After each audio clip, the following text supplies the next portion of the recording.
이걸 몰라서 더 냈다는 말이 있습니다. 같은 소득입니다. 같은 한 해를 살았습니다. 그런데 누군가는 수백만 원을 덜 냅니다. 불법이 아닙니다. 편법도 아닙니다. 법이 허용한 제도를 알고 썼을 뿐입니다. 그런데 대부분은 모릅니다. 아니, 정확히는 몰랐습니다. 지금 이 순간까지는요. 5월입니다. 매년 이맘때면 한국의 자영업자와 프리랜서들은 한 가지 공통된 과제를 앞에 둡니다. 종합소득세 신고입니다. 2025년 한 해 동안 벌어들인 소득을 국가에 신고하고 세금을 확정하는 절차입니다. 신고 마감은 5월 31일입니다. 이 날짜 하나가 모든 것을 가릅니다. 이거 나랑 상관 있는 이야기네 싶으신 분들 분명히 계실 겁니다. 직장인도 예외가 아닙니다. 부업이 있는 분, 강의를 나간 분, 유튜브 수익이 생긴 분, 부동산 임대 소득이 있는 분, 이 모든 분들이 종합소득세 신고 대상이 될 수 있습니다. 그래서입니다. 오늘 이 뉴스는 세금과 무관하다고 생각했던 분들에게도 충분히 해당되는 이야기입니다. 지금까지의 핵심을 한 문장으로 정리하면 이렇습니다. 5월 31일이라는 날짜 하나가 절세의 출발점이며 마감선입니다. 그렇다면 그 안에서 어떤 전략이 가능한지 지금부터 하나씩 짚어보겠습니다. 먼저 가장 기본적인 이야기부터 시작하겠습니다. 증빙입니다. 많은 사업자분들이 간과하시는 부분이기도 합니다. 사업과 관련해 지출을 아무리 많이 했어도 영수증이 없으면, 카드 내역이 없으면, 세금 계산서가 없으면 그 돈은 경비로 인정되지 않습니다. 돈은 분명히 나갔는데 세금은 전혀 줄지 않는 상황이 생깁니다. 이게 참 묘합니다. 쓴 돈인데 없는 돈 취급을 받는 셈입니다. 그래서 고려세무법인의 박소영 세무사는 이렇게 말합니다. 증빙은 비용이 아니라 절세 도구라고요. 지출이 발생하는 순간부터 증빙을 챙기는 습관이 결국 신고 시즌에 수십만 원, 수백만 원의 차이를 만듭니다. 적격 증빙은 부가세와 종합소득세 두 가지 세금을 동시에 줄여주는 기본 중의 기본입니다. 단 주의할 점도 있습니다. 사적 지출을 사업 경비로 처리하는 방식은 세무조사에서 드러날 경우 가산세까지 더해져 오히려 더 큰 손해로 돌아옵니다. 절세와 탈세 사이에서는 생각보다 명확합니다. 그리고 그 선을 지키는 것이 장기적으로 훨씬 이득입니다. 지금까지의 핵심을 한 문장으로 정리하면 이렇습니다. 증빙이 없으면 절세도 없습니다. 그렇다면 증빙 외에 놓치기 쉬운 항목에는 무엇이 있을까요? 이번 항목이 많은 분들을 놀라게 합니다. 경조사비입니다. 결혼식 축의금, 장례식 부의금, 현금으로 낸 돈입니다. 이 돈도 경비로 인정됩니다. 건당 20만 원까지입니다. 단 조건이 있습니다. 청첩장이나 부고장 같은 증빙을 반드시 보관해야 합니다. 이게 없으면 인정되지 않습니다. 계산을 한번 해보겠습니다. 1년에 경조사가 50건이라고 가정합니다. 50건 곱하기 20만 원입니다. 최대 1000만 원이 경비로 인정됩니다. 세율이 16.5% 구간이라면 세금 165만 원을 줄일 수 있다는 계산이 나옵니다. 그냥 흘려보낸 청첩장 한 장이 수십만 원의 차이를 만들 수 있었던 겁니다. 그래서입니다. 사소한 지출도 관리하면 절세가 됩니다. 사업 관련 대출이자도 마찬가지입니다.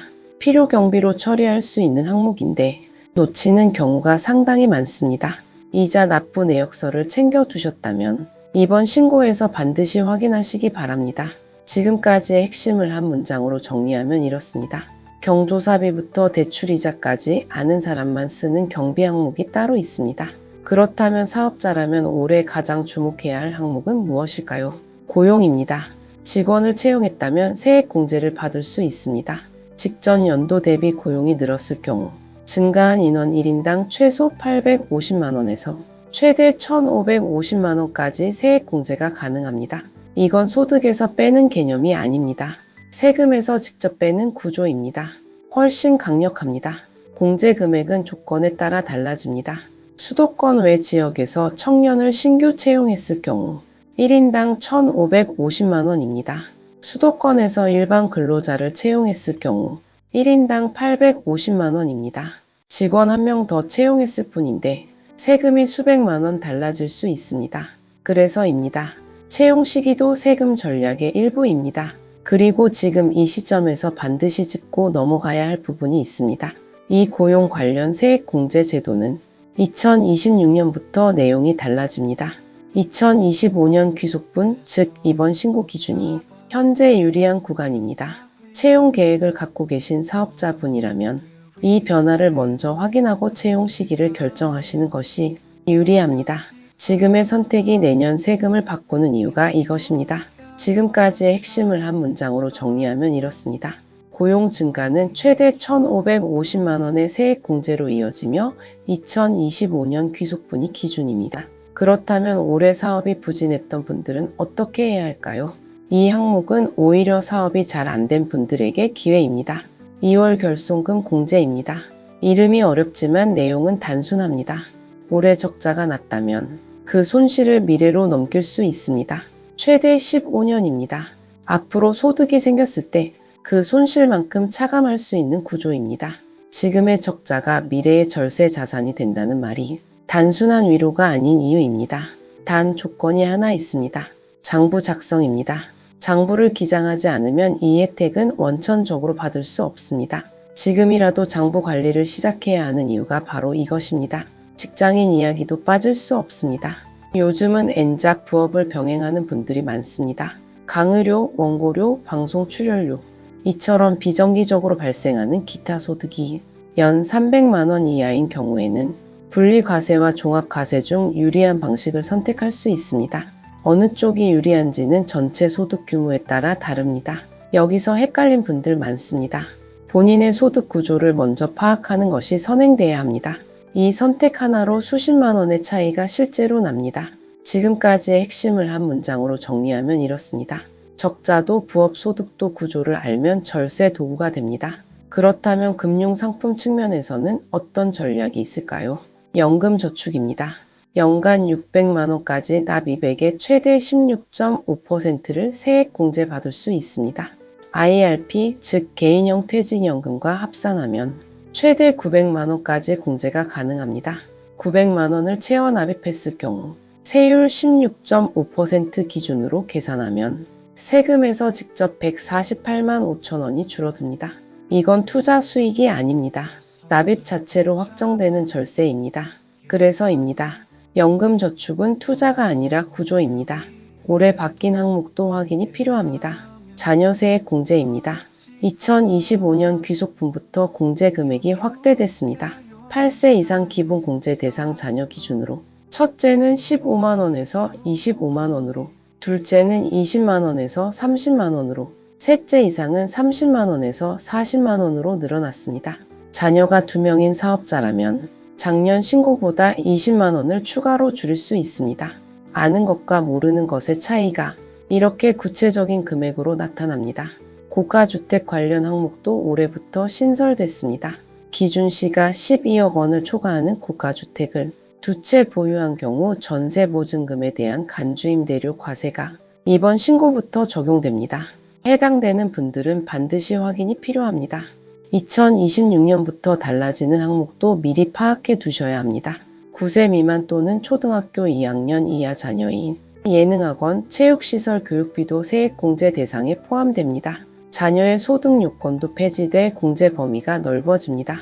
생산직 근로자를 고용한 사업자라면 야간 근로수당 비과세 요건도 완화됩니다. 직전 과세기간 총 급여 기준이 3천만 원에서 3,700만 원으로 상향되고 월급여 비과세 한도도 210만 원에서 260만 원으로 확대됩니다. 제도는 계속 바뀝니다. 그리고 바뀐 제도를 먼저 아는 사람이 유리한 구조입니다.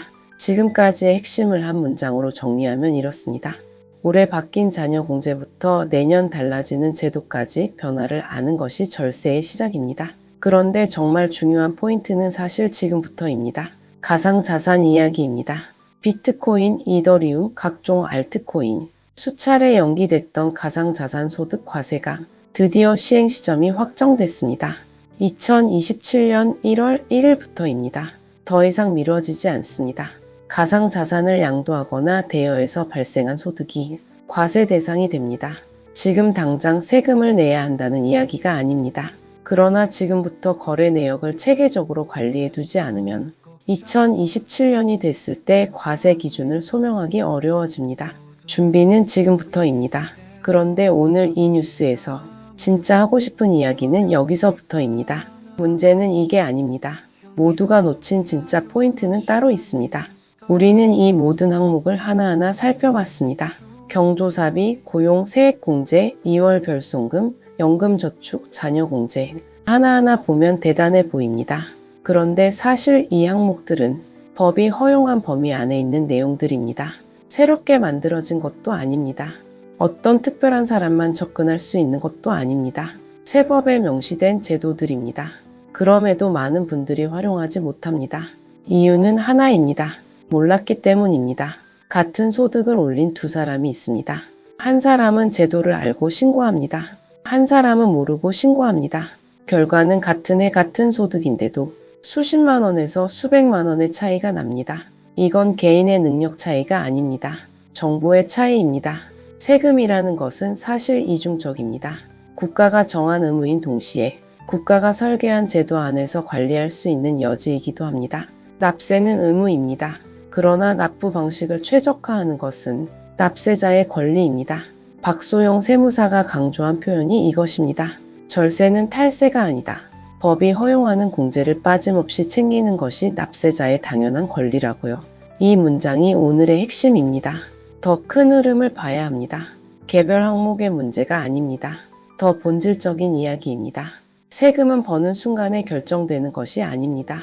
관리하는 순간에 결정됩니다.